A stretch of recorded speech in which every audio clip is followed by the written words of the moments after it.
ഇത് ഞാൻ കൊല്ലം taluk കച്ചേരിയെടുത്ത് garden work ചെയ്യുന്ന വീടാണ്. കൊല്ലത്തമ്മ, ഞാൻ വിളിക്കുന്ന കൊല്ലത്തമ്മ എന്നാണ്. അമ്മയ്ക്ക് ചെടിയോട് ഭയങ്കര താല്പര്യമാണ്. അപ്പം നേരത്തെ റോസ് ആയിരുന്നു മുഴുവനും. അപ്പം എൻ്റെ ഗാർഡനിങ് കൂടാതെ അമ്മ കുറേ പരീക്ഷണങ്ങളൊക്കെ നടത്തി ചെടികളിൽ മൊത്തം ഉണങ്ങിപ്പോയി. അതിനുശേഷം ഞാനവിടെ ഒരു 6 മാസത്തോളമായി പോയിട്ട് അപ്പോൾ വീണ്ടും എന്നെ വിളിച്ചു.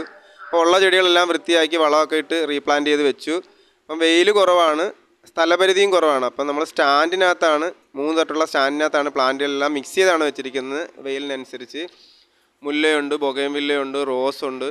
ആ കുറേ പ്ലാന്റുകൾ വെയിലുള്ള സ്ഥലത്ത് വെച്ചിട്ടുണ്ട്. കൂടാതെ ഇലച്ചെടികളുണ്ട്. വീടിനുള്ളിലും കുറേ പ്ലാന്റുകൾ നമ്മൾ സെറ്റ് ചെയ്തിട്ടുണ്ട്. അത് നേരത്തെ ഉള്ള പ്ലാന്റുകളാണ്. ആ പ്ലാന്റുകളെല്ലാം നല്ല രീതിയിൽ ഇപ്പോൾ ഉണ്ട്.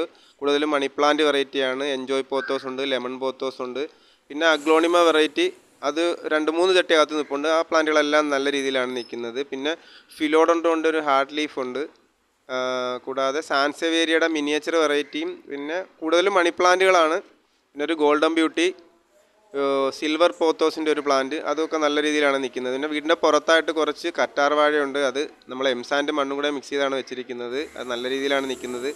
അപ്പോൾ എല്ലാവർക്കും ഗാർഡനും വീഡിയോ ഇഷ്ടമായെങ്കിൽ ലൈക്ക് ചെയ്യാനും ഷെയർ ചെയ്യാനും മറക്കരുത്.